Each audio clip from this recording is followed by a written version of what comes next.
On the day Clive got engaged to my sister, I sat in the front row of the audience. When he saw me, he inexplicably breathed a sigh of relief. "Carrie, have you finally caused enough trouble? Surrender to me." All the guests were terrified, not knowing who he was talking to. Because I had died a long time ago. Today happens to be my 7th day of passing. Chapter 1. The day before I died, Clive broke up with me. Because he was going to get engaged to my sister. Summoning up my courage, I asked him, "Clive, can't you marry someone else?" Clive's dark eyebrows furrowed, and he looked displeased, gripping my waist tightly. "Carrie, if you need money, just say so. Your pretense is nauseating. Don't forget why you exist." "So, you're just obsessed with money? Enjoy stealing from others? How despicable." My expression turned melancholy. "I haven't forgotten. I exist because my sister Sylvia has a heart condition and can't engage in vigorous activities. But my parents didn't want to miss the opportunity to attach themselves to Clive. So, they made me, the debt collector, replace my sister in serving Clive. Yes, that's right, serving. A completely unequal term. But in a situation where the wealth and power differentials are significant, and even my biological parents don't see me as a person, all talk of human rights and women's rights becomes meaningless. Your sister will be discharged soon and can get engaged and married. You imposter, get lost, don't even think about taking over your sister's wealthy husband. What your sister's fate is, that's your fate too. Are you even worthy?" The voice of my birth mother's curses echoed in my ears. My heart ached, and I forced a smile, holding onto Clive's neck tightly. "Well, I do need some money. How about another 500,000? The dim light hid the tears in my eyes. And no one believed that I, this substitute, truly loved Clive. "Seeing you get engaged, I also want to turn my life around. Consider this money as my companionship over the years, my dowry from you." Chapter 2. On the day I died. Clive's temper was truly terrible. After hearing me say that I wanted to get married, he immediately had a cold expression, got up abruptly, leaving me feeling empty. And then, he gave me 2 options: take back what you just said, or get lost. He used to give me choices before, mostly apologize or leave. I usually chose the first one. After all, when he said leave, he meant standing outside the door, standing there for the night. But this time, I decisively chose the second option. I pretended to be relaxed, jumped off the bed to pack my things, and before I left, I reluctantly kissed Clive's lips and gave him a radiant smile. "Clive, thank you for taking care of me these past 3 years. Goodbye." Leaving behind the things Clive gave me, I didn't have many personal belongings of my own. After all, as someone without a home, I couldn't afford to have too many possessions. By the time I finished packing, it was almost dawn. I grabbed my suitcase and quietly left the room. Clive was already dressed in his loungewear, waiting for me in the living room. He threw the breakup check of 500,000 at me, and his face showed a level of maliciousness I had never seen before. His eyes trembled, his thin lips parted, and he actually spoke again. "Carrie, if you surrender to me now, you can still change your mind. You wanted money, right? Here you go." The effect of these words was like a collision between Mars and Earth, shocking me to the point where I almost dropped my suitcase. Clive, the wealthy young master. He was always the one who made others appease him, go down on their knees, begging for his mercy. Where was the time when he would voluntarily offer a way out and let others leave? But as much as it was an honor, I never intended to take that way out, Clive. Brother-in-law, I wish you and my sister a happy marriage. With heartfelt blessings, I turned around with a smile. And then, tears streamed down my face. Gripping the handle tightly, my fingers turned white, and I cried while smiling. Well, I lost my lover, but I gained 500,000. It's enough for Grandma's surgery, and she can live a healthy life for a long time. Chapter 3. I am dead. The mangpo soup is a bit bland. No green onions, not tasty, Granny. I looked up and weakly tugged at the corners of my mouth towards mangpo. Granny, have you seen my grandma? She should be right in front of me, half an hour ahead. You can learn from her. 2 lines of tears mixed with blood streamed down my cheeks as I smiled with a sense of sorrow, my heart shattered. The soup she made is the most delicious soup in the world. She is also the only person in the world who truly cared for me. It's my fault, I couldn't save her, but why, Granny, why? I was so close, just one step away. Mengpo silently gazed at me with her dark eyes. Then she gently touched my head, cold to the touch, yet I felt a warm infusion. Child, you did your best. A white light flashed before my eyes, and when I opened them again, I found myself back in the mortal realm. I became a bound spirit, confined within a 5-meter radius of Clive. Chapter 4. The first day after death. I floated in the air, utterly bored, watching Clive in his office. Clive still looked handsome, his suit jacket draped over the back of the chair, white shirt with rolled-up sleeves, revealing his muscular arms. I was the one who picked out the cufflinks. But what good does it do? Even if I served him well, I was just a substitute for my sister. After all, just look at the difference in our fates. To Clive, my sister was his one and only childhood sweetheart, the delicate princess he had nurtured and protected. How could he bear to have her do these trivial household chores, like a housekeeper or a mother? He had no problem ordering me around, a debt collector who was unloved by his own parents. However, it seemed like Clive was waiting for some news today. But he never received it. Frequently picking up his phone, unlocking it, checking, and then angrily throwing it down. Especially towards the end of the workday, his face turned so dark it could almost ooze ink. How strange. But to be honest, without me reminding him every day to eat on time, pay attention to the weather, and share trivialities with him, he doesn't have much news. It turns out I used to be such a chatterbox, no wonder he found me annoying. Chapter 5. The second day after death. Clive's expression became even more grim. When he returned home, he threw away all the little trinkets that used to belong to me. Excessive. He gave my sister diamond jewelry, while everything he gave me was just a freebie. I didn't mind, I treasured them all. But he had the audacity to throw them all away. Housekeeper Wang hesitantly asked him, "Young master, why not bring Miss Lin back?" Standing beside them, I couldn't help but shake my head. I'm already dead, where would they find her? And it wouldn't be considered finding, but rather retrieving. Clive, with a cold face, turned and went upstairs. No need. But strangely, that night he slept in my room, holding onto my pillow. Chapter 6. The third day after death, Saturday. Clive took the day off, didn't go to work, and burned all of my photos at home. Although the Singh and Lin families were close friends, I haven't lived with my parents since I was 10 years old. Naturally, I couldn't compare to my sister, who had so much interaction with Clive. After being entangled with him for 3 years as a substitute, I didn't even have a proper photo with him. These photos were all taken by me, risking everything. But he just set them all on fire. Why not just retrieve me and burn me too? The riverbed is so cold. The fourth day after death, Sunday. Clive carried an axe and chopped down the trees I had carefully grown for 3 years. He personally uprooted each one that I had watered and fertilized, treating them like precious, beloved roses. He really is despicable. He knows very well that all of this was my hard work. Because my sister liked flowers, but she also liked the most vibrant ones, freshly picked. So my mother forcibly changed my college major, forcing me to study horticulture. After following Clive, he even paid a high price to allocate a piece of land in the garden for me, so that I could grow flowers for my sister. Every day, I would pick the freshest ones and bring them to my sister's sick room. Now that my sister is recovering, he's willing to uproot them all. Forget it, I won't dwell on it. After all, I'm already dead, and there's no one to take care of them. They will wither away eventually. Just like. If it wasn't for Grandma taking me in, picking up scraps and raising me, I, the second miss of the wealthy family, would have starved to death on the streets long ago, with nobody to claim my body. And now, without Grandma, I have indeed died. They are no exception. Chapter 7. The fifth day after death. Clive still slept in my room, almost as if he had moved in.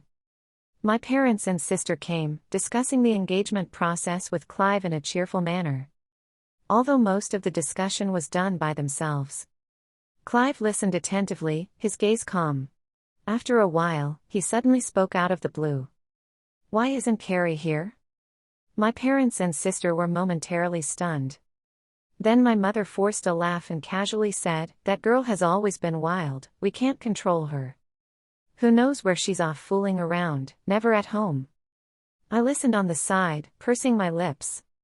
It's not that they can't control her, it's that they simply don't care.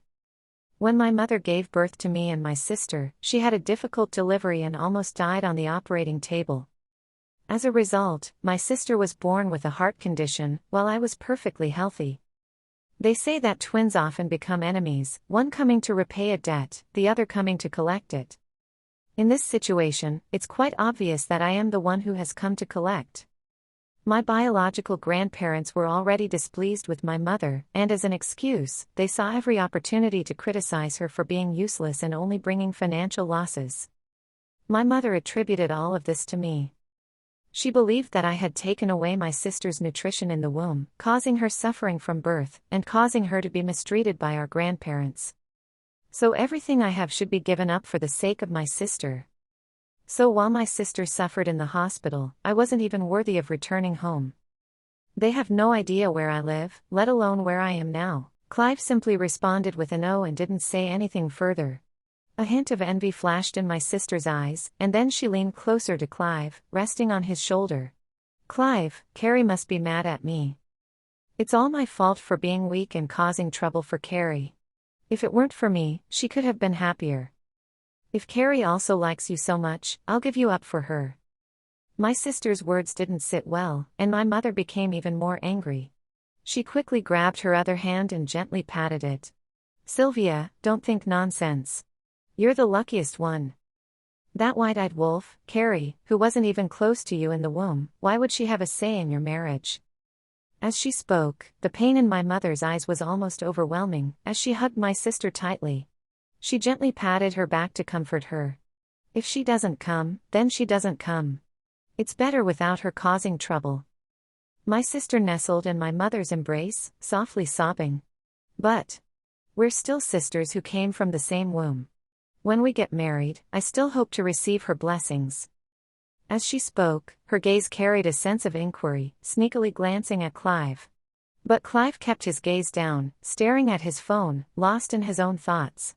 I walked up to the two of them and mischievously whispered in Sylvia's ear. "Sylvia, you're lying. You clearly watched me die, yet you pretend not to know. You're really wicked." After saying that, I reached out my hand towards my mother and murmured with a tinge of sadness. "Mother's embrace. Is it warm? What does it feel like to be held by my mother? It should be the same as when Grandma used to hold me. It should be." Chapter 8. The 6th day after death. People kept coming to Clive to confirm the details of the engagement ceremony tomorrow. But Clive seemed distracted. Finally, he said to his assistant Zoe, "Find Carrie." At the same time, he sent me a message on WeChat. "Carrie, come back. How much money do you want? I'll give it to you." I couldn't help but laugh. Why does he think I'm so obsessed with money? I'm already dead, money is useless to me now. But I don't want Clive to find me. I don't want him to see my body. It's so tragic and so ugly. Naturally, Clive didn't wait for my response. He got angry and threw his phone aside, his face turning pale as he said, "If you have the guts, just don't come back."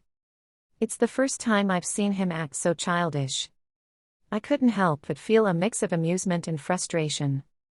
"Clive, this time, I must say, you're quite something." Chapter 9. The 7th day after death. The engagement ceremony venue. Since it involves two prominent families, there are so many guests in attendance. Many of the guests are talking, saying that they are a perfect match, childhood sweethearts stepping into marriage. I sit in the front row, wanting to witness with my own eyes the man I love the most marrying my beautiful sister, Sylvia. But my mother sits next to me, her face solemn as she sends a message to my father. "Where did you go? If Carrie doesn't want to come, fine. Come back quickly." What could be more important than Sylvia's wedding? On my father's side, it shows typing for a while before he finally sends a message. "Carrie is dead. She jumped into the lake and committed suicide 7 days ago. My mother's expression freezes for a moment. She looks like she's in a daze. Another message comes from my father. The body was recovered last night, it's all over the news, almost the whole city knows. It's a day of joy for Sylvia's engagement. No one knows about my memorial ceremony on the 7th day. Isn't it ironic? The whole city knows I'm dead. But my biological parents are busy preparing for my sister's wedding, completely unaware. No wonder the guests attending the wedding have such strange expressions. My father sends another message right after. Today happens to be the 7th day, it's so ominous. Oh, so he's blaming me for dying at the wrong time. Causing trouble for Sylvia's engagement? Dad, it's not my fault. It's my sister who insisted on choosing that day and pushed me to my death. She brought it upon herself. The music starts playing, and Clive walks hand in hand with my sister, slowly making their way to the stage for the vows. He looks really handsome today, even though he's wearing the same suit as usual, he looks exceptionally handsome today. My sister looks beautiful too. With makeup on and the previous sickly pallor gone, she looks even more stunning. We truly are sisters, our taste in wedding dresses is quite similar. It's the diamond-studded, one-shoulder gown that I love the most, accentuating her slender neck and graceful shoulders. It's wonderful. If we sisters can only have one person's happiness, then from now on, my sister will carry mine as well, twice the happiness. Thinking like this, I don't seem to hate her as much anymore, after all, I'm already dead. However, it's strange that with my beautiful sister standing in front of him, Clive's gaze keeps scanning the audience, as if looking for someone. Finally, to my surprise, he locks eyes with me. As if relieved, he looks down at me from above and says, "Carrie, have you had enough fun? Surrender to me." Chapter 10. My sister's face suddenly changed, almost blurting out, "Clive, what are you saying?" "Carrie, clearly." I raised an eyebrow, thinking to myself, oh, did she almost slip up? But my sister, true to her nature, quickly retracted her words, forcing a smile. "Carrie," she clearly said. She couldn't say it.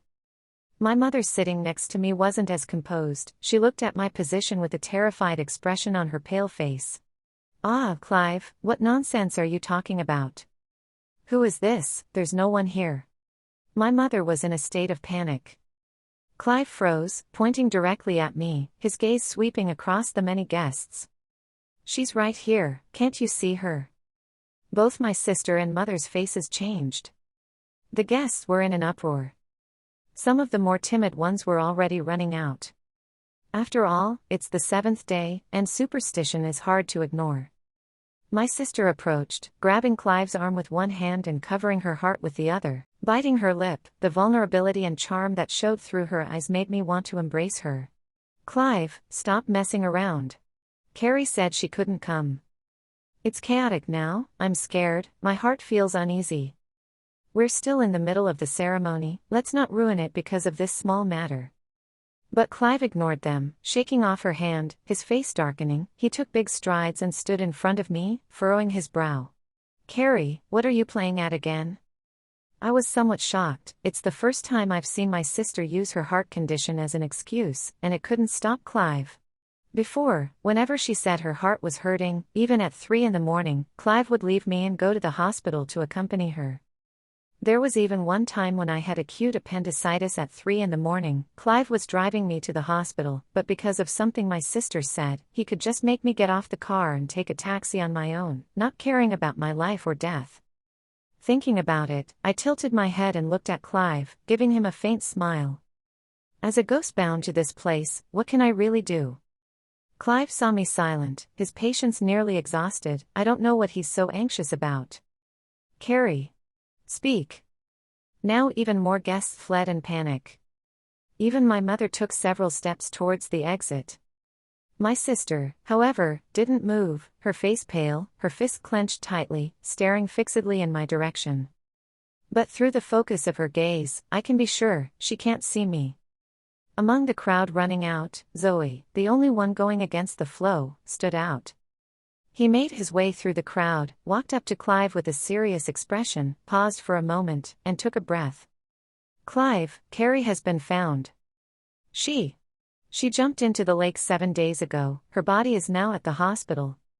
Clive was struck by lightning, his pitch-black and profound eyes staring at me in disbelief.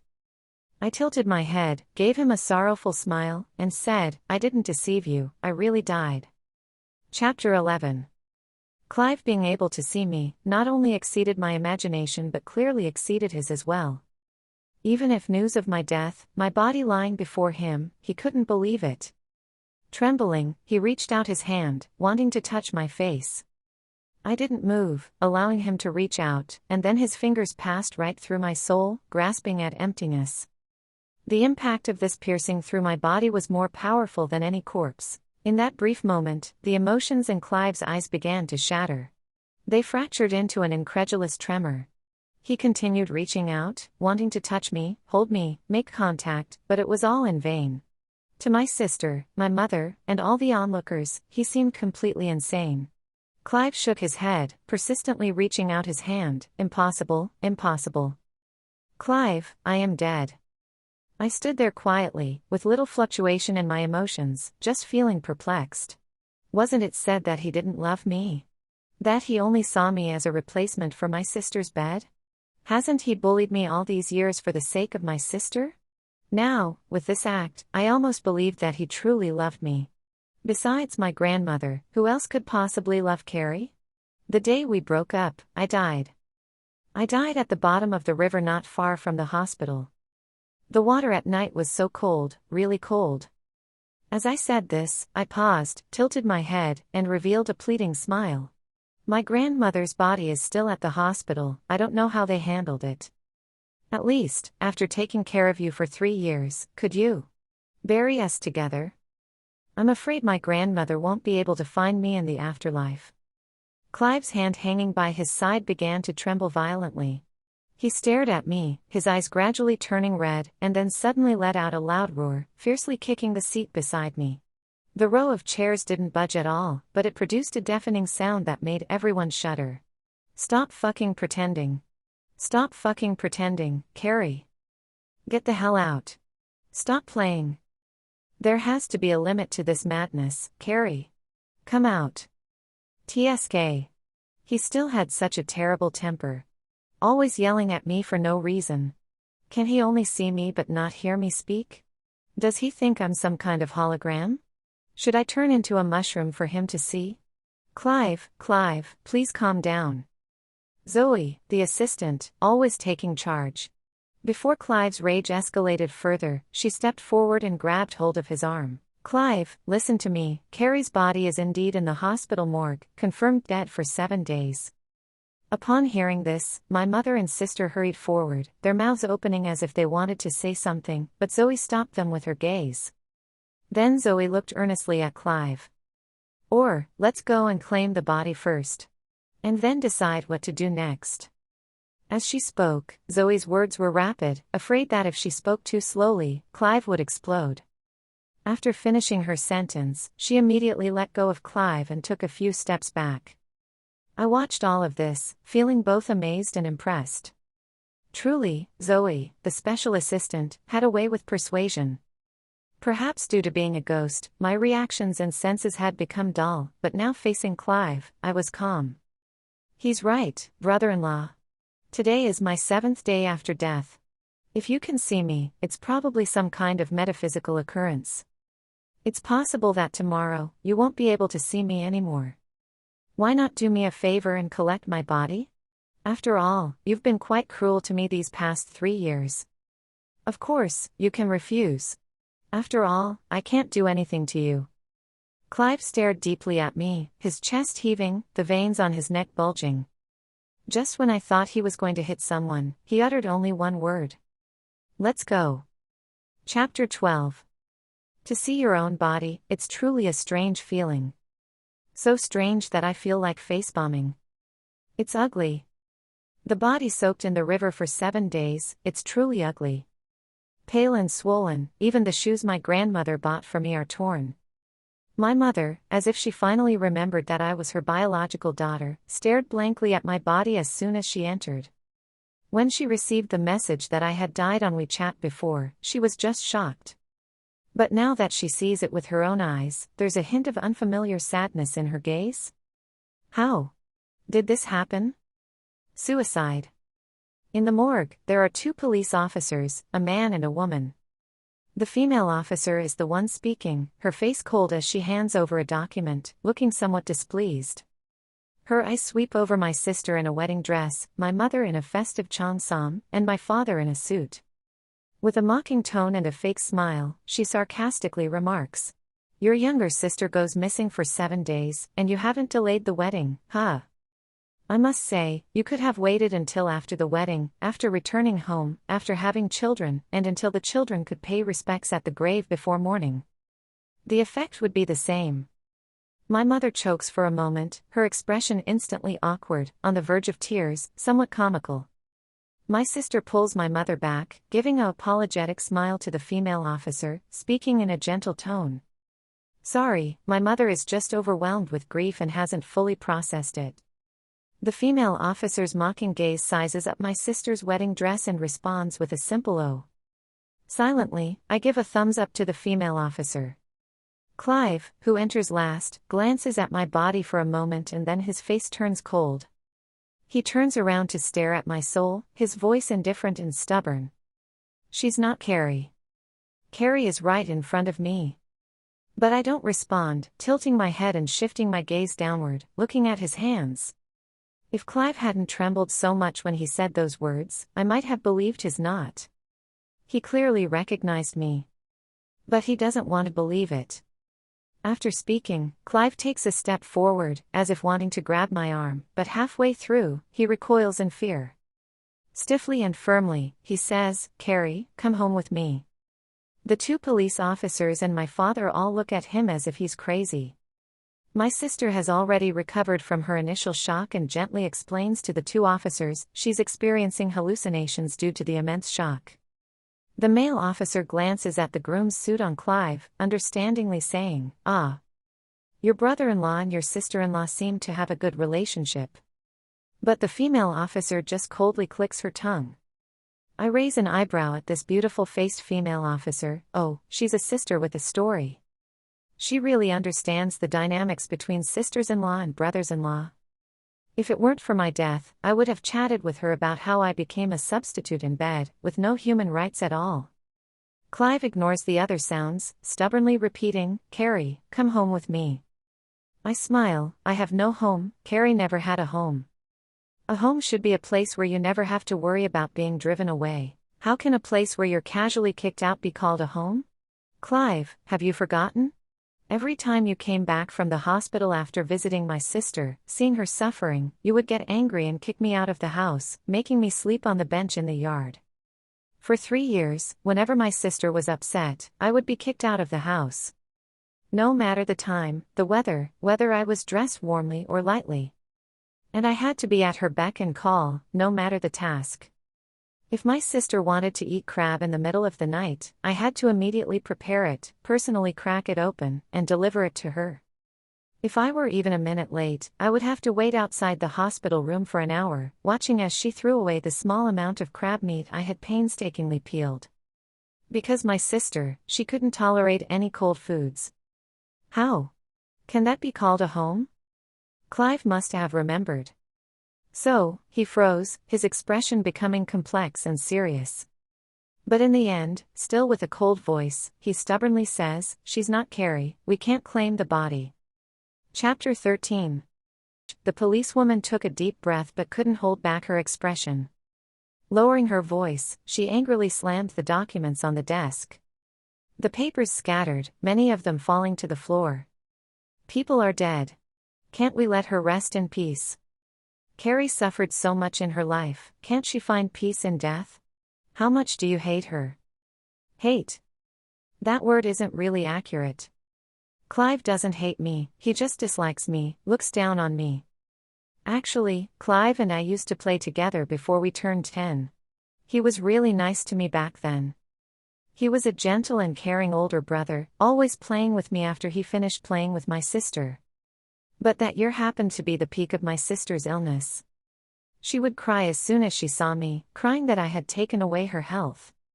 Crying that I caused her such unbearable suffering. Crying that I didn't deserve to be so happy, carefree, and able to play with her brother Clive. Crying until my mother's heart broke, her gaze becoming filled with disgust. That night, she smashed my dinner plate, saying I had no heart, no empathy. How could I eat when my sister was in such a condition? Just when my mother was almost about to hit me in anger, my father casually said, "Well, we have plenty of properties at home. If Sylvia doesn't want to see her, doesn't want her to have any contact with Clive, then let her move out. When Sylvia no longer suffers, when she's ready to accept her again, we can bring her back." That's how, at the age of 10, I moved out of the family. Never saw Clive again. 3 years ago, we met again. I became a substitute for my sister's bed, and he became my benefactor. I still remember that dull rainy day. I stood in the living room of Clive's house, filled with excitement, but froze upon hearing his first words to me. "Carrie, after all these years, you still love taking things that don't belong to you." In that instant, I felt like I saw my parents. I realized clearly that in Clive's eyes, I would forever be a sinner. A sinner who must spend her whole life repaying the debt to my sister. "Virginia." My father suddenly frowned, bending down to pick up a piece of paper. It was my bank statement. Most of the transactions were money transfers to the same person. My father pondered for a while, as if remembering something. "That's the former maid who was caught stealing from our house? Why does Carrie send her money?" The policewoman let out a quick, light cold laugh. Then she composed herself, staring at my father with utmost seriousness and said, "Because she's the only person who has been kind to Carrie all these years. Because she survived by scavenging, doing odd jobs, and supporting Carrie for 8 years, so she wouldn't starve or freeze to death." After saying this, the whole room fell into a deathly silence. My sister, as if hearing this for the first time, covered her mouth in astonishment and whispered, "How could this happen?" Chapter 14. Yes, how could this happen? The second young miss from a wealthy family almost starved to death on the streets. The policewoman shrugged her shoulders again, with a strange tone. My sister couldn't bear it anymore and broke down in tears. Looking up, I glanced at Clive, whose face was gloomy and silent. Then I turned to my parents and gently covered my heart, tears streaming down my face. "Dad, Mom, is this the kind of life Carrie has been living all these years? Why didn't you tell me?" I almost burst out laughing. They never cared about me, so how could they possibly know? The housekeeper didn't follow their instructions and gave me a monthly allowance. Children who aren't loved by their parents won't be loved by others either. The money I received from the housekeeper covered my school fees, leaving me with only 60 yuan each month. Just enough for 2 buns a day, paired with discounted veggie and pickled vegetables. If I had any extra expenses, like buying a pencil or an eraser, I would have to go hungry for a few days. On the day I almost passed out from hunger on the street, I luckily ran into the nanny who had taken care of me since I was a child. She was kind, but because she was too honest, she was marginalized and falsely accused, resulting in her dismissal. She found me, took me in, and raised me. She gave me the warmth of a home and a loving embrace where I could cry and be spoiled. But in the end, I couldn't protect her. 3 years ago, Virginia was diagnosed with gastric cancer and was admitted to the hospital in critical condition. It was Carrie who paid her exorbitant medical expenses. And coincidentally, on the morning when Carrie paid for the surgery, Mrs. Virginia's rescue was unsuccessful, and she died on the operating table. Half an hour after her death, Carrie also jumped into the lake to commit suicide. After saying this, the policewoman looked up at my sister, my father, and my mother. "Do you know even a little bit about this?" Facing the policewoman's question, my mother shook her head repeatedly, her tone stubborn and unapologetic. "Then, if she had no money, why didn't she say anything? We've had family reunions over the years, she..." As she spoke, she couldn't continue, a hint of regret flashing across her face. Because it was obvious that she remembered the countless times I had told them that the money from the housekeeper wasn't enough and asked them to investigate. But how did they respond to me? Your sister is suffering in the hospital, and you still have the audacity to spend money. You're just lying to get money. How can you have the nerve to do this? How can you live such a good life? And the last time they noticed I had no money, they voluntarily gave me money. It was because I agreed to be my sister's substitute, so that I wouldn't appear too shabby and upset Clive. The room fell into a deadly silence. Clive looked at my sister with a cold gaze, and the chill in his voice made me shiver. So, this is what you meant. Carrie agreed to be by my side to compete with you. You're jealous that I have this wealthy fiancé, and you're longing for my wealth and power. Clive, I didn't know, I really thought. Sylvia's face turned pale, she covered her chest, and in a weak voice, she gasped for breath several times. She looked at my mother, pleading for help. Mom, my heart hurts so much. Chapter 15. My mother had a pale face, clearly still in shock from my death. But Sylvia's cry of pain immediately brought her back to reality. She anxiously held onto Sylvia, like a mother hen protecting her chick. It was me, I was afraid that Carrie would become greedy and intentionally told Sylvia, she said. I lowered my gaze, not surprised at all. Sylvia's mother was truly a good mother. But Carrie's mother was not. Greed. The policewoman suddenly spoke slowly, repeating those two words. Then, she smiled contemptuously, her eyes welling up with tears. She sold her blood to raise money for Virginia's treatment, and she almost was deceived by an illegal clinic to sell her kidney. Ma'am, I don't understand. Both our daughters, what did Carrie do wrong? Didn't you give her life and bring her into this world? When Carrie was suffering, did you ever stand in her way, even once, like you are doing today? Tears fell as the policewoman turned her head towards my lifeless body. Her voice trembled violently. Besides her grandmother, she never felt a hint of warmth. She died. In such a cold way. The water at night was so cold. When I pulled her out, that chill seeped into my bones, making me shiver. What did she do wrong? Yes. What did I do wrong? My sister's illness wasn't my doing. My grandparents' disgust towards my mother wasn't caused by my birth. If I had a choice, I would rather be the one with a heart condition. Where did I go wrong? What did I gain from all this? Why, no matter how hard I tried, did they not love me? My mother was bombarded with questions, her face turning pale. Accustomed to blaming me for everything, she couldn't find anyone to pass the blame on to this time. The well-maintained face lost its color, she took a few deep breaths, but still stumbled back a few steps. She took Sylvia's health, she took mine. She stumbled and fell to the ground, her gaze aligning perfectly with my pale body. She took a sharp breath, shaking her head in fear. Mom. I'm in so much pain, I can't breathe. Sylvia suddenly clutched her chest, bent over, seemingly in great agony, and started gasping for air. Clive, for the first time ever, didn't move. But my father, who had been silent from beginning to end, quickly rushed over and lifted her up, striding towards the door. Hurry, keep up. Don't let Sylvia stay with the dead any longer. Forget about what happened with Carrie before. She's our only daughter, we can't lose her too. My mother, upon hearing his shout, snapped back to her senses. After glancing at me, she gritted her teeth and immediately followed. The policewoman clenched her fists in anger. This family deserves to die. If I were Carrie, even as a ghost, I would drag them to hell. Sister, ghosts don't have that much power. I floated over and gently touched her shoulder to calm her down. Thank you, stranger. Carrie says thank you. Clive suddenly spoke, his eyes red, staring at the policewoman. She froze, then turned her face away and started crying again. You don't deserve to represent her. None of you are good people. Chapter 16. My body is still in the hospital morgue. No one claimed it. Ignoring the anger of the policewoman, Clive coldly left the hospital with Zoe. Back in the car, his face turned pale, veins bulging on the back of his hand gripping the steering wheel. Floating in the back seat, I spoke persistently.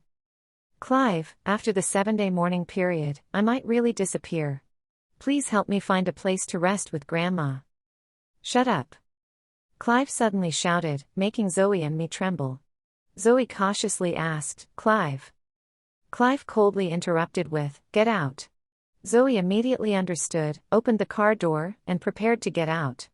But before she did, Clive added, Find out where Virginia was buried, yes. The car door closed. Clive started the car, without even glancing back at me. The scenery outside the window gradually receded, the silence becoming suffocating. I thought for a moment, silently moved forward, and floated to the passenger seat. Clive, Shut up. Clive stared straight ahead, his profile showing a cold hardness. I will definitely keep you. Helplessly, I said, But I'm dead, didn't you see my body? Clive suddenly raised his voice, his expression turning icy. You're right in front of me. Why should I accept that you're dead? That's not you. I can't possibly collect your body. I trembled in fear. You're so fierce. Why is your temper always so bad? He's yelling at me even though I'm dead? Clive clenched his teeth, his cheek twitched slightly, then he uttered 2 words.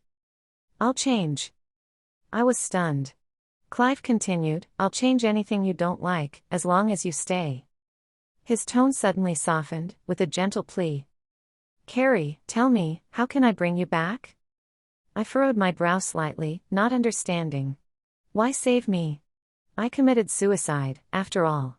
Suicide means not having any attachment to this world. Grandma is gone, what's the point of me being alive? I didn't speak again, and neither did Clive. He just drove home. Then, he frantically mobilized all his connections, searching for a way to revive or retain my soul. I used to not believe in such things.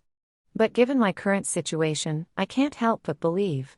Floating in midair, I curiously waited to see if there was any unorthodox method in this world that could truly keep my soul. And Clive, true to his nature, with the manipulation of money and power, managed to find a seemingly promising solution late in the evening. They say in web dramas that rhinoceros horn can communicate with ghosts. Rhinoceros horn. A few thousand gold for rhinoceros horn. For Clive, it was no big deal. He really is wealthy. The news of Clive's high-priced purchase of rhinoceros horn quickly spread. He put down his phone and looked up at me. Though his excitement wasn't evident, his eyes were bright. Someone will soon deliver the rhinoceros horn. Carrie, I will keep you. I will definitely keep you. I floated down from the air, staring at the madness in his eyes. Clive, have you forgotten that you're my brother-in-law? You used to dote on and love my sister, constantly bullying me for her sake. When she cried, I had to cry twice as much. When she was in pain, I had to feel double the pain. So, why are you going through all this trouble to keep me? Do you think I owe you my life?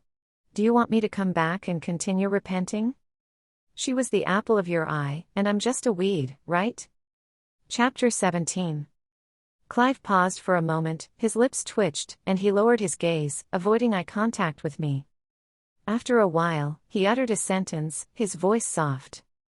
But I heard it clearly. I don't want to lose you.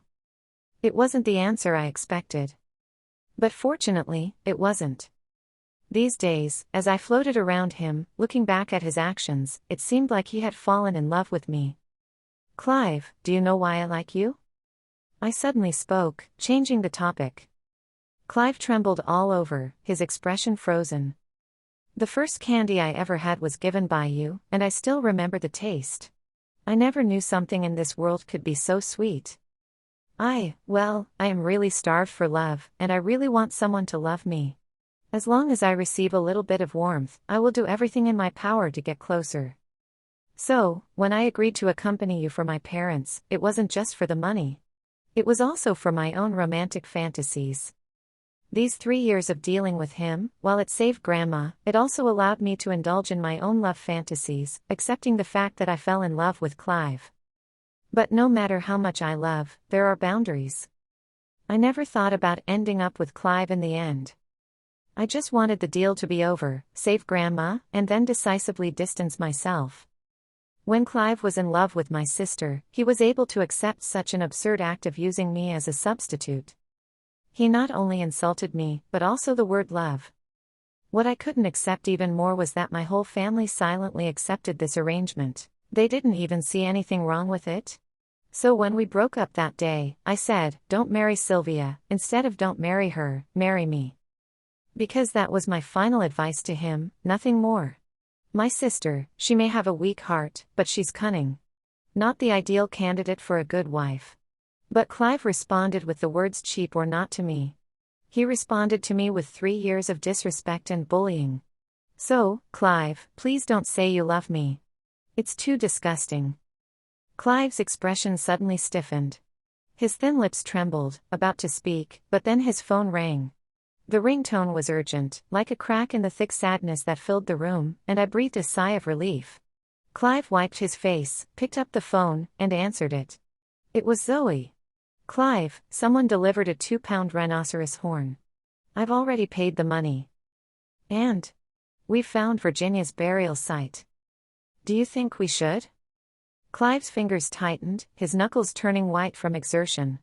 After a few intense breaths, he coldly refused. "No need." I raised an eyebrow, but I wasn't surprised. Zoe didn't seem surprised either. He paused for a moment, then added, "While searching for Mrs. Virginia body, I saw someone familiar on the hospital surveillance. The last person Carrie and Mrs. Virginia saw before their deaths, it was her." Clive's brow furrowed deeply. "Who?" "Your fiancée, Sylvia." Chapter 18. I don't know if the rhinoceros horn really worked, but after the 7th day, I didn't disappear. Clive didn't sleep that night, he stayed up with me until dawn. The moment the sun rose, his tense chest suddenly relaxed, and he looked up at me with a victorious smile. "Carrie, I've kept you here." I sat by the window, silently watching the rising white smoke from the burning rhinoceros horn, without turning back. But in my heart, I wondered. Did he really keep me? Can I really be kept? Even if he wants to keep me, is there anyone who can let him? Sure enough, in the afternoon, my parents came with my sister. My sister's complexion had improved, but she looked sad and fearful. My mother seemed like she hadn't slept well, looking worn out. She, who always had to put on makeup even to walk the dog, appeared disheveled for the first time. And my father. A man who couldn't even handle his own relationship with his in-laws, who let my mother be oppressed by them for so many years without helping, what can I expect from him? My grandparents favored boys over girls, and my father was no exception. To him, both his daughters were just average. But everyone said I was a debt collector, so they started to dislike me even more. The day Sylvia fell ill, it was the first time I saw my father so anxious because of my death. Because if I died, he would only have one daughter left. He wouldn't have the confidence to let things slide anymore. If something happened to Sylvia again, he would have no children. For a person approaching 50, the chances of having another child were slim. "Clive, Carrie's body has been lying there for a long time. Shouldn't we claim it for cremation? The whole city is buzzing, waiting to see how we handle it. If we drag it out, it won't be good for either family." My father said, furrowing his brows and looking at Clive, who was clearly more indifferent towards him, with displeasure. After all, he was supposed to be his future father-in-law. It was one thing to not show respect normally, but why now?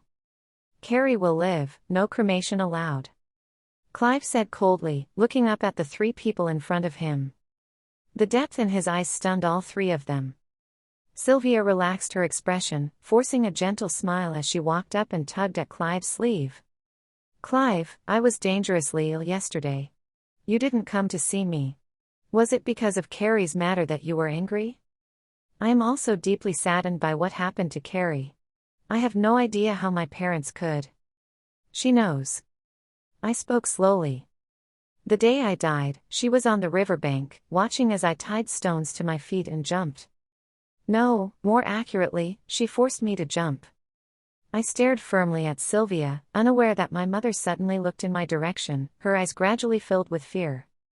"You didn't know?" Clive also smiled, as if seeing Sylvia clearly for the first time, gazing at her face, which resembled mine by about 70 or 80%. And then, he laughed with self-deprecation. Sylvia, you've been with hospitals since you were young, so my parents and I always subconsciously thought of you as a simple, pure girl. But now it seems. When it comes to lying, you don't even blink. No wonder all these years, you played us in the palm of your hand, using your convenient heart condition. Chapter 19. Sylvia's face changed, her smile forced, and a hint of guilt flashed in her eyes. But when she looked up again, she put on that pitiful sickly beauty appearance. Clive, what are you talking about? How could I know something that you all don't? Is that so? Clive sneered and violently threw a stack of documents on the coffee table. They were several color-printed surveillance images, clearly showing her sitting by my grandmother's bedside, crying. They also recorded my grandmother being taken out for rescue, and her mocking expression. The stark contrast between her current delicate and gentle image of a sickly beauty and her past behavior stunned both my parents. Especially my mother, looking at Sylvia in disbelief. Sylvia, do you know Virginia? Why did you go to find her? Sylvia opened her mouth, tears streaming down her face. Yes, I know. I know she raised Carrie. I went to find her because I was afraid that Carrie would cling to Clive and continue to snatch my marriage. I wanted her to persuade Carrie not to seduce her own sister's husband and be the third party. I never expected that she would suddenly fall ill, and I never expected that my grandmother would die on the operating table, rescue efforts in vain. My fists clenched tightly, filled with hatred. I could hardly contain the desire to tear Sylvia apart. My grandmother truly loved me. How could she bear such a blow? What she least wanted was to burden me. I remember it clearly. That day the weather was gloomy, and the hospital corridor was filled with the smell of disinfectant. With every breath, the moisture in my heart was taken away, turning into knives, slashing through every capillary. Doctors and nurses cruelly told me Grandma was gone. Forever. I wanted to find Sylvia to exact revenge, like a madwoman. But my sister looked at me arrogantly, disdainfully.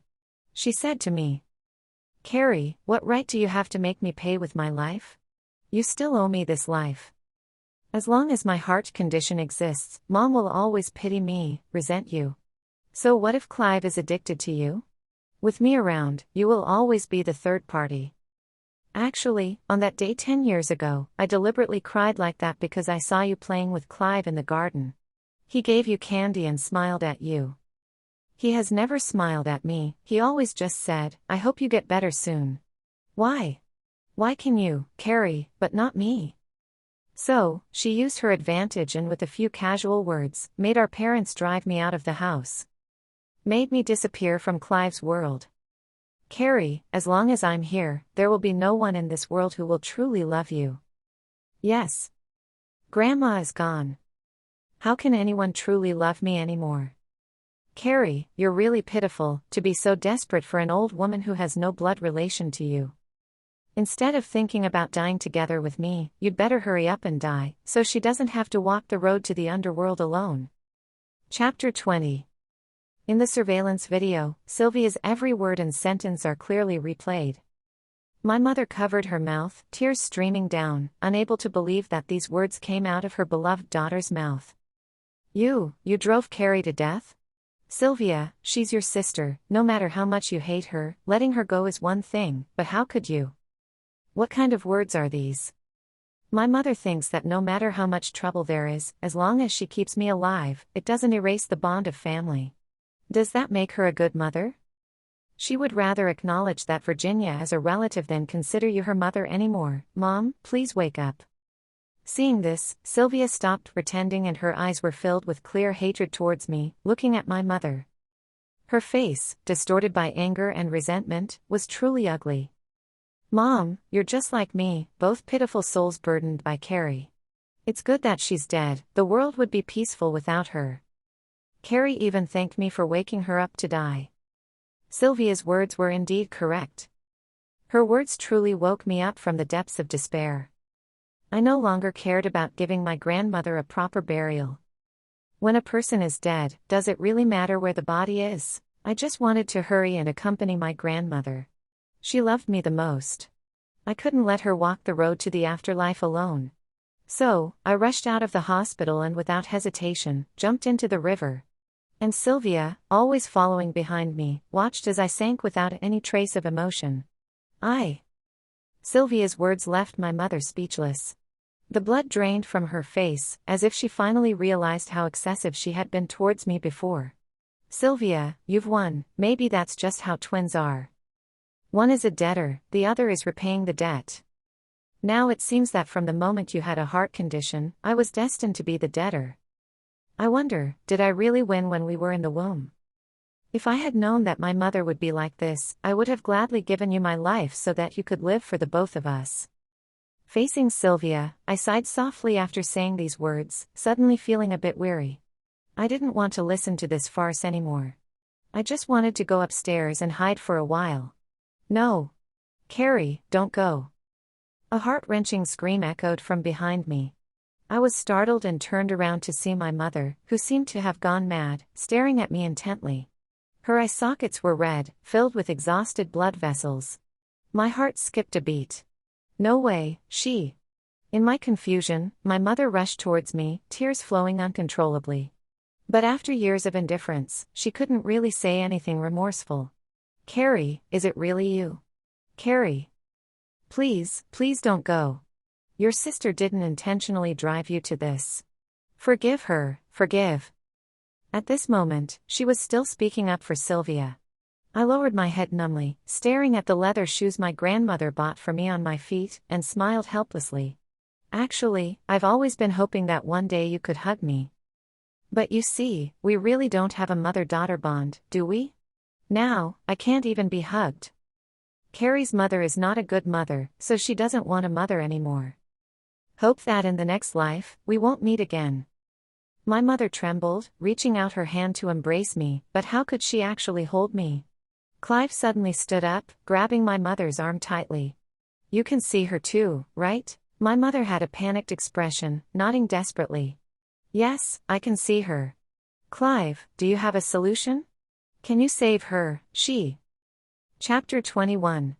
Sylvia was absolutely terrified by the two of them. She looked pale in my direction, her voice rising in disbelief. What are you doing? Carrie is already dead, she's dead. You both hated her, didn't you? She's dead, so why are you making these gestures for whom to see? Clive had no initial reaction to her words, but upon hearing the last sentence, he suddenly looked up, his eyes sharp as he stared at her. This was the first time Clive had been so harsh towards my sister. My sister was startled. If you hadn't constantly instilled in me that Carrie was getting close to me, just habitually competing with you for this thought, how could I have treated her like that? No matter how much bullying and injustice she endured, she accepted all my demands, but I only felt that she wanted to take things from you, to have money. I'm angry. I've always been mad that she never cared about me. Clive's voice was not loud, but every word and sentence conveyed an indescribable sense of despair and pain. I couldn't help but be stunned. My sister was also stunned, but then she burst into wild laughter. Clive, do you think you're some kind of love expert? Do you think that as long as you blame me, you're not at fault? In the end, what's the difference between you and my mom? You're both unwilling to accept your own misery, and you transfer your anger to Carrie, you despicable people. Is it difficult to find out what Carrie went through before, why she was so short of money, and why she agreed to be by your side as my substitute? But did any of you bother to investigate?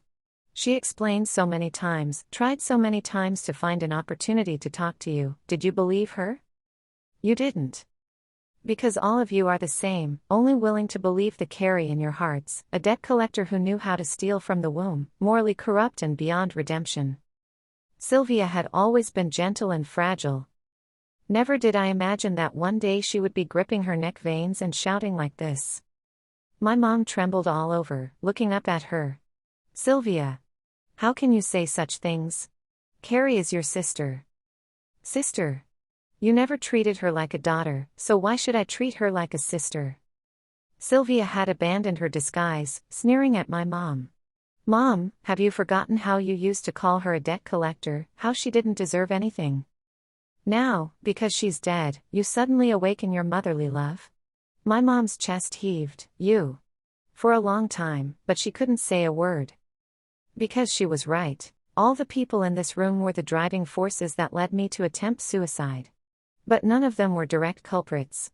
They only used their cold violence, relying on my expectations of them, to disdain and hurt me recklessly. Sylvia was right. Ultimately, it was them. They never truly respected me. They thought I was a sinner who owed Sylvia, so they could treat me poorly with righteousness and digest the dark sides they didn't want to face. Rhino. With a tilt of her head, Sylvia saw the large black rhino on the shrine next to her, as if she suddenly understood something. Indeed, living in the hospital all year round, Sylvia had read more than everyone present. Of course, she could guess what the rhino was for. She also understood why my mom and Clive could see me. She suddenly stood up and rushed over, hugging the rhino tightly in her arms, and turned back to laugh manically at my dad. "Dad, we've ordered the rhino, neither of us can see Carrie now. It seems that you, just like me, didn't care about her." Chapter 22. My dad's face turned red with anger and embarrassment as his true thoughts were exposed. He angrily muttered, "What nonsense are you talking about?" "Where am I talking nonsense? Dad, you never loved us, did you?" Sylvia sneered and shifted her gaze to my mom's face. "Mom, the key to the mother-in-law and daughter-in-law relationship was never about Carrie. Your parents never liked you, and it was because Dad never took any action. You refused to admit that you chose a useless man, so you blame Carrie. How are you better than me?" My mom tightly covered her mouth, not even sparing her a glance. She just cried and looked at me. "Carrie, I'm sorry. Mom was wrong. Can't you stay? Mom will treat you well from now on." "Sylvia. Let go." Clive's usual calm expression shattered instantly. He panicked like a poor boy who had broken a precious antique, helpless yet anxious. Sylvia looked at him, coldly smiling. "So, you've fallen in love with her, right? Clive, weren't you the one who loved me the most? We've been childhood sweethearts for so many years, you've spoiled and loved me all these years, and yet Carrie managed to steal you away, didn't she? I won't let you have a chance to see her, absolutely not." Sylvia picked up the lighter next to her, lit it, and moved closer to the rhino. Clive immediately panicked. "No. Sylvia, don't." Sylvia had a twisted smile on her face, her eyes welling up with tears. She lit the rhino with the lighter, laughing and crying at the same time. "Just one step away, and I would have married you, found happiness." Why? Clive rushed over, pushing Sylvia away and snatching the burning rhino from her. Sylvia fell heavily to the ground, clutching her chest, curling up. It hurts so much. "Clive, save me, save me." She seemed to be really ill, her lips turning blue, large beads of sweat forming on her forehead. But Clive didn't even turn his head. He frantically tried to put out the fire on the rhino. Luckily, the rhino didn't burn easily, only a small part was burned before the fire went out. My dad had already rushed over, once again picking up my sister and rushing towards the door. Clive coldly stared at his retreating figure, his voice low and chilling. "Don't let her die. After she recovers, take her to the place where Carrie used to live. Let her experience the suffering that Carrie went through, or else your family will go bankrupt. You should know that I'm not joking." My dad's footsteps abruptly paused. After a few seconds of silence, he muttered, In the midst of excruciating pain, Sylvia in his arms burst into a maniacal laughter. "Lunatic. Everyone is. Lunatic." Father and daughter left, leaving behind only my mom's sobbing and apologies in the spacious living room. I didn't even look at her anymore. I silently stared at the black object in Clive's hand. I really doubted. Could they really see me because of that rhino? And as if to confirm my suspicions, my mom suddenly let out a scream. "Clive! Look!" Chapter 23. Sure enough, I guessed right. Things like the soul rhino were just illusions. My soul began to dissipate. The first thing to turn transparent was my feet. Clive turned around and, upon seeing this scene, his eyes widened in disbelief as he took a few steps back. How? How could it disappear? I felt quite relieved, actually. "It's not so bad, is it?" "No, it's not. It's not good." Clive shook his head frantically, his expression contorted with pain. He cried silently, which shocked me immensely. He was actually crying? The person who remained cold and composed upon seeing my lifeless body was now crying? Carrie, don't abandon me, don't be so cruel to me, don't let me watch you disappear helplessly. I'll go crazy with that kind of despair. I looked at his increasingly intense madness in his eyes and shook my head, no longer saying anything. The speed at which my soul dissipated was not fast. 2 days passed, and I had only disappeared up to my calves. Clive opened his eyes and, upon seeing that my calves were gone, a desperate smile appeared on his face, as if he wanted to cry but couldn't. He quickly picked up his phone, but there was no response from me anymore. After struggling to catch his breath, he suddenly looked up at me. Carrie, what should I do? His voice trembled heavily. I watched him silently. I watched as he got out of bed and frantically rummaged through drawers and cabinets, searching for anything even remotely related to me. But in the end, all he found was a torn corner of a photo. It was very small, just half of my eye. But Clive treated it like a treasure, holding it in his hands and pressing it against his chest. Tears poured down like rain. Carrie, I'm so sorry. I was so angry before and threw away everything you left behind. I even burned your photos. What am I supposed to do? If you disappear, how can I see you again? I tilted my head. Then forget about me. Just like you've always done. After all, you will eventually forget about me. I heard Clive scream in helplessness as he held his head in his hands. My mom also started coming here frequently. She brought bags and bags of women's clothing, and every day she cooked like a madwoman, serving dish after dish on the dining table. With a cautious expression, she introduced them to me. Carrie, I don't know what you like to eat, so smell each dish and tell me which one you like. When you come back to life, Mom will cook it for you, okay? And, Mom bought so many beautiful clothes for you, all matching mother-daughter outfits. When you wake up, we can wear them together and go shopping, okay? No, I don't want to. I want to be with my grandma. Chapter 24. Sylvia is really lucky, she didn't die. She was saved. My father really doesn't care about family ties at all. In order to stabilize the company, he directly sent her to the place where I used to live. He only gives her $60 a month for living expenses. But the one taking care of her is not a kind-hearted person like Grandma. She is a lazy, gluttonous woman with a temper even worse than a spoiled princess. Whenever Sylvia is dissatisfied, she scolds her.